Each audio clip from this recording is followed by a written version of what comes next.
ನಮಸ್ಕಾರ ಸ್ನೇಹಿತರೆ, ನಮ್ಮದು ಶ್ರೀ ಸಪ್ತಗಿರಿ ಮನೆ ಮದ್ದು ಚಾನಲ್ ಇದೆ. ಅದರ ಮುಖಾಂತರ ಅನೇಕ ರೀತಿಯ ಔಷಧಿಗಳನ್ನು ಕೊಡ್ತಾಯಿದ್ದೀವಿ. ಪ್ರಕೃತಿಯಲ್ಲಿ ಸಿಕ್ಕುವಂಥ ನಾನಾ ರೀತಿಯ ಎಲೆ, ಬಳ್ಳಿ, ಕಾಂಡ, ಬೇರು ಎಲ್ಲನೂ ನಮಗೆ ದಿವ್ಯ ಔಷಧಿಯಾಗಿ ಮಾರ್ಪಟ್ಟಿರುತ್ತದೆ.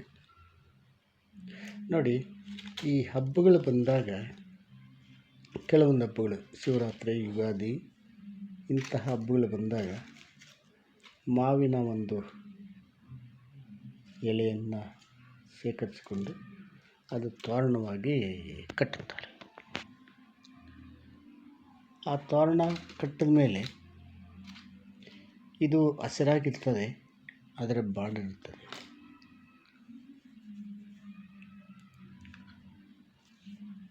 ಇದೇನಪ್ಪ ಅಂದರೆ, ನಮ್ಮ ಜನರಿಗೆ ಇದರಲ್ಲಿ ಅಡಕವಾಗಿರುವಂತಹ ರಸಾಯನಗಳು ಗೊತ್ತಿಲ್ಲ. ಏನೋ ಕಟ್ಬಿಟ್ರು, ಕೆಲವು ದಿನ ಆದಮೇಲೆ ಕಿತ್ತು ಬಿಸಾಕ್ಬಿಟ್ರು, ಅದು ಮಾತ್ರ ಗೊತ್ತಿರುತ್ತೆ. ಆದರೆ ಈ ಒಣಗಿರ್ತಕ್ಕಂತಹ ಮಾವಿನ ಎಲೆಯನ್ನು ನುಣ್ಣಗೆ ಚೂರ್ಣ ಮಾಡಿಕೊಂಡು 1 ಟೀ ಸ್ಪೂನಷ್ಟು ಪುಡಿಯನ್ನು ಒಂದು ಗ್ಲಾಸ್ ಬಿಸಿನೀರಿಗೆ ಹಾಕಿ ಸೇವನೆ ಮಾಡೋದ್ರಿಂದ ಎಂತಹ ಕಾಯಿಲೆಗಳು ಮಾಯವಾಗುತ್ತೆ ಗೊತ್ತಾ ಸ್ನೇಹಿತರೆ? BP, ಶುಗರ್, ತಲೆನೋವು, ತಲೆಸುತ್ತು, ಹೊಟ್ಟೆ ಪ್ರಾಬ್ಲಮ್, ಒಂದಲ್ಲ ಎರಡಲ್ಲ 50-60 ಕಾಯಿಲೆಗಳಿಗೆ ಇದು ಮದ್ದಾಗಿದು ನಮಗೆ ಸಹಾಯ ಮಾಡ್ತದೆ. ಇಂತಹ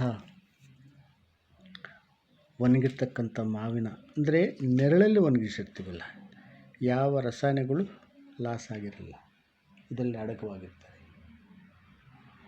ಇಂತಹ ಎಲೆಯನ್ನು ನಾವು ಯಾವುದೇ ಕಾರಣಕ್ಕೆ ಬಿಸಾಕಬಾರ್ದು. ಇದರಿಂದ ನಮಗೆ ಲಾಸ್ ಆಗುತ್ತೆ. ಸ್ನೇಹಿತರೆ, ಇದನ್ನು ನೋಡಿ ಲೈಕ್ ಮಾಡಿ, ಶೇರ್ ಮಾಡಿ, ಸಬ್ಸ್ಕ್ರೈಬ್ ಮಾಡಿ.